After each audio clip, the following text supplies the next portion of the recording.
Hi guys, this is Mr. Cadenhead. Today that I'm speaking to you or watching the video should be Thursday, and you should be in your PAWS class. So you should have stayed with your first period class on Thursday for your PAWS period, and we're going to do things a little bit different the first really week and a half here. So today you're staying with first period. Tomorrow when you go to fourth period, which will be the first period of the day on Friday, you'll go ahead and go to your fourth period class. You'll take a brief break. You guys don't even need to sign out with your fourth period teacher or your first period teacher here. Take a 10-minute break, and then you'll come back for your pause, and we want to give you some information these first couple days that you're going to need. Today, Thursday, I'm going to talk to you a little bit about our distance learning norms and some expectations around distance learning, just to make sure that we all stay on the same page here and everything goes smoothly. And then on Friday, I'll talk to you a little bit about communication, self-advocacy, getting in contact with counselors, teachers, administrators by email, and how to utilize your email effectively. And hopefully here in a couple of weeks we get student emails for the first time, which we've not had before. So that should be a useful tool for us. So let me bounce out of this for just a second and show you a couple of things that are going to be important to us proceeding with distance learning. These are called distance learning norms. It means that these should be normal behaviors across all our distance learning platforms.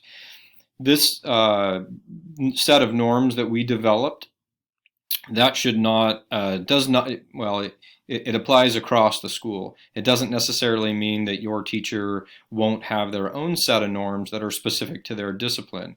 And some of you may work with your teachers as well to develop some of those norms.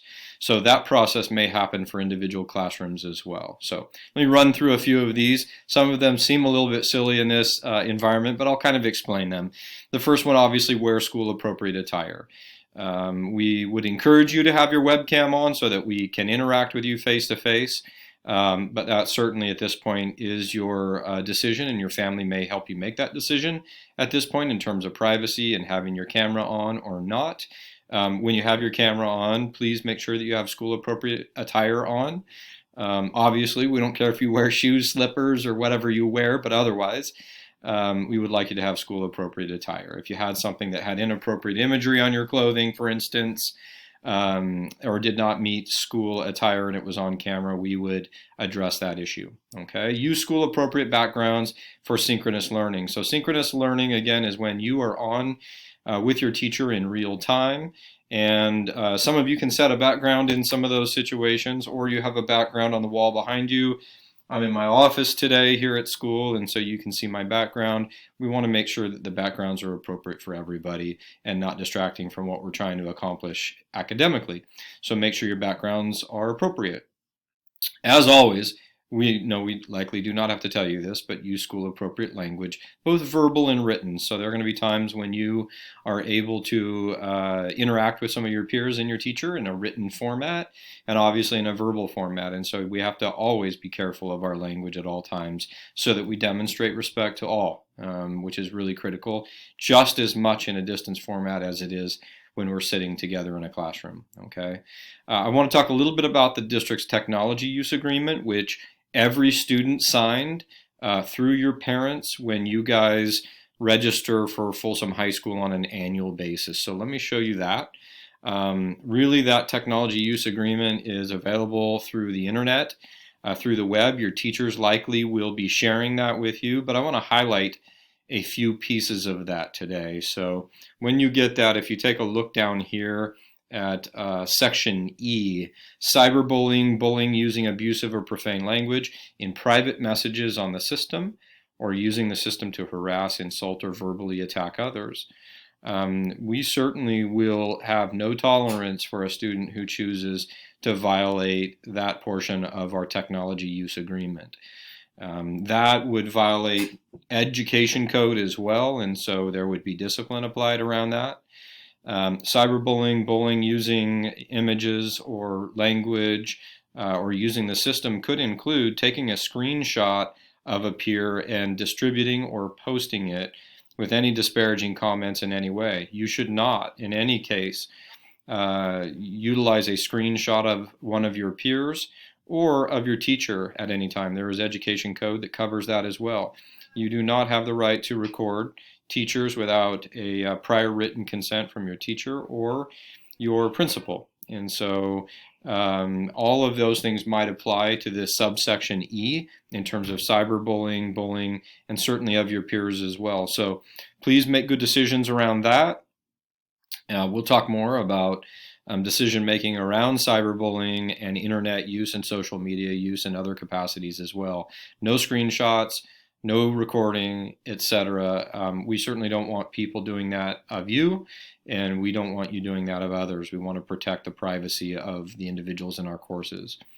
Subset L down there is identifying oneself with another person's name or password or using an account or password of another user without proper authorization. So if you gave somebody else your password to your Google Classroom, gave them a password to your Teams meeting, and they popped in under your identity, you would be held accountable. Okay, so you should not ever in life, but certainly in school, share your identifiers or your accounts with other people for identity theft purposes in real life, by the way, and financial fraud, but certainly also in school, somebody goes on your class and behaves in a way, logging in under your credentials, you're going to be held accountable. So do not give anybody that information.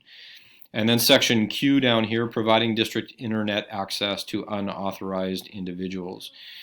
Similarly, if you gave somebody from outside our school district system, somebody who goes to another school, access to our system, that certainly could be cause for discipline.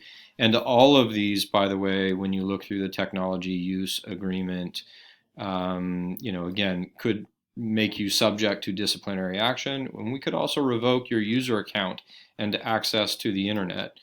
In this particular situation in distance learning, that changes everything.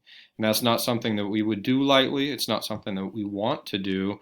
But if we have a student who violates that in a significant way or in an ongoing way, we certainly have the right to remove them from this environment. That makes it a lot more challenging for that student, okay? So be mindful of those things. And most of the other ones that you guys can review on your own time and with your teachers, they're pretty obvious, right? Using the internet for illegal activity, things like that, using encryption software without our authorization. There's a lot of different things in here that you can look over yourself. Let's go back to our distance learning norms then. We would also like you guys to mute yourself in Teams unless called upon to speak, and your teachers will work with you on that, just because it can be a challenging environment, obviously, with people speaking at the same time. We want everybody to have an equal opportunity to add their voice to the conversation, but to do that in that environment, we have to do that in a thoughtful and organized manner. Okay, come to class prepared, so watch the instructional videos prior to class when available.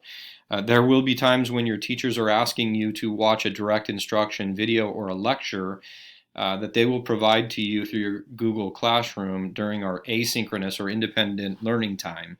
Watch that before you get to class. We only get to see you really in a meaningful way, I would say, 140 hours a week, but Monday's a challenge as well with only a 20-minute period. So it's mostly a setting the stage for Tuesday, Wednesday, or Thursday, Friday. And so we have to take advantage of those 60-minute periods that we have with you on Tuesday through Friday. And so one of the strategies that teachers may choose to use for that is to record their direct lecture before you get to class.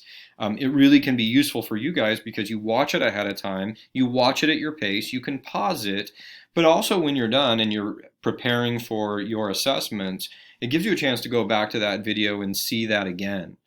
There are also capacities in which they can use it where it provides closed captioning for you, and you can capture that as well, either through YouTube, and there are some other formats that they can provide that where there's closed captioning. So the instructional videos, again, it might even be something that you choose to go back to when those are laid out for you by your teacher and view those before you take the final here in December. What a great way to go back, see some of the key lessons that are aligned to the learning targets. We should all be talking about the learning targets that you have for each week. You should be able to figure out where you are with your learning and then go back and watch some of these videos or go back to the notes that you're provided and shore some of those areas up when it's appropriate. It will not be available to you in every instance. We're just starting our distance learning, and teachers certainly have not had the opportunity and time to create all those videos. But many of our teachers are plugging away at that, and some of them will choose to use that strategy. So watch those before you get to class, please. Complete your independent learning assignments on time. Independent learning, again, kind of takes the place of homework, but you have a significant amount of time where we are expecting you now really to engage in independent learning of the assignments that you've been given, and we'll maximize that time for interaction with you during those 60-minute periods, and for us to assess through formative assessment where you are with that learning. That should be the meaningful time that we spend with you in those 60 minutes.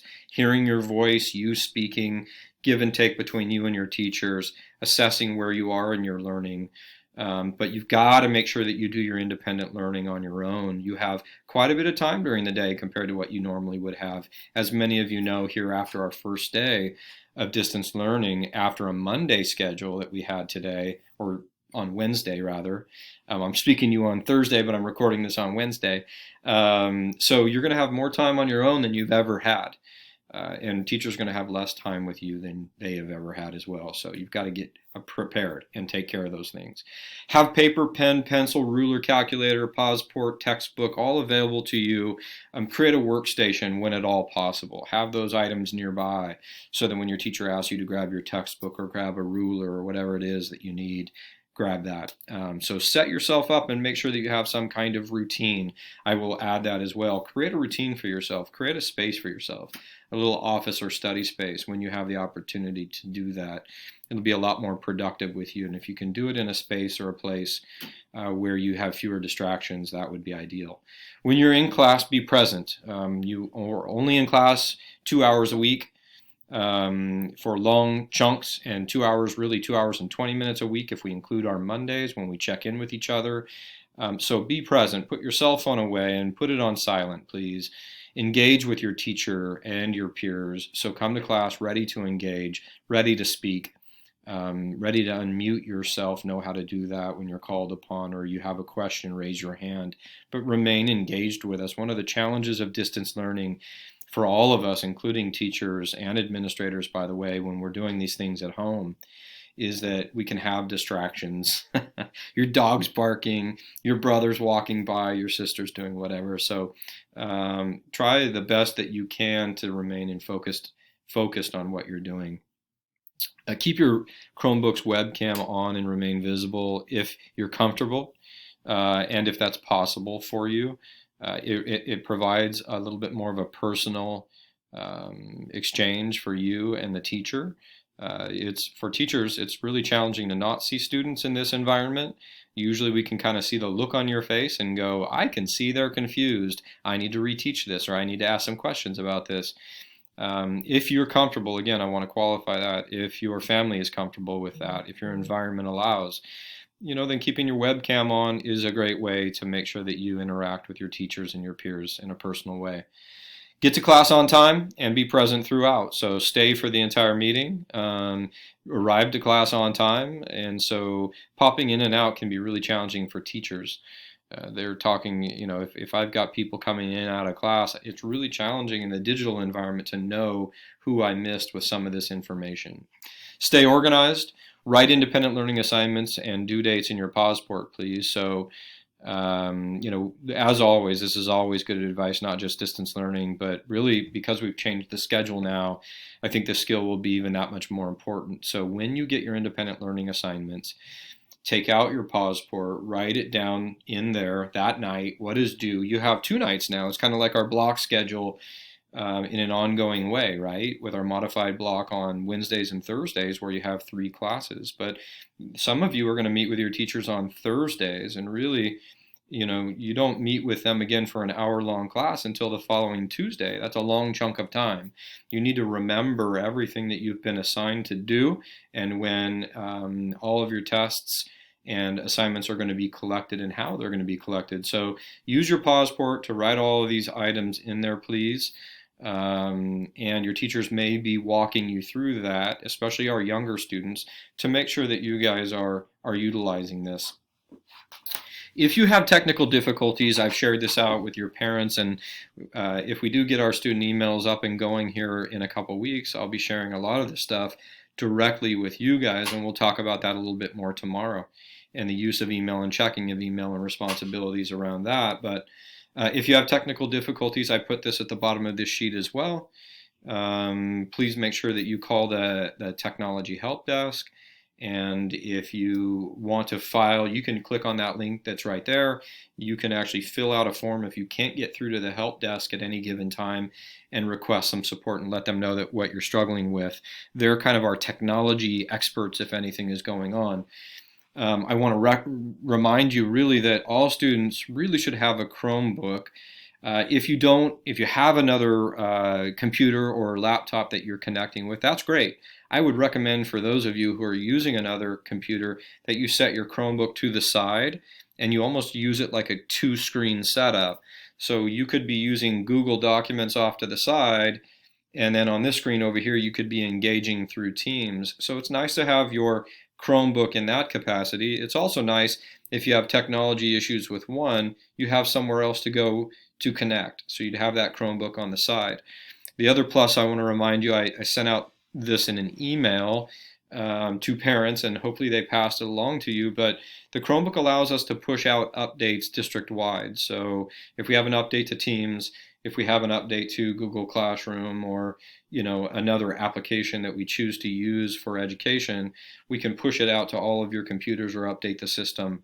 We don't have to have those Chromebooks back. They can push it out from our district office to all of your houses when the Chromebooks are online. So it allows us to manage those devices in a way that we cannot manage hundreds of other devices that are not innate to our or native, if you will, to our network in Folsom Cordova Unified. So that's a lot of information. Your teacher, again, will probably recover some of those things with you guys.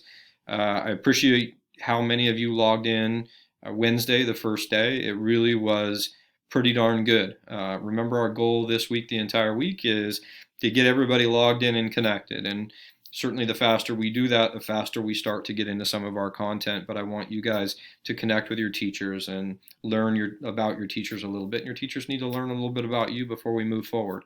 So that's the goal of this week. And then next week, we start to get a little bit more serious. All right, guys? Hope you had a great first day on Wednesday and a start of your day on Thursday. And I will see you again tomorrow, Friday, during PAWS. Have a great day.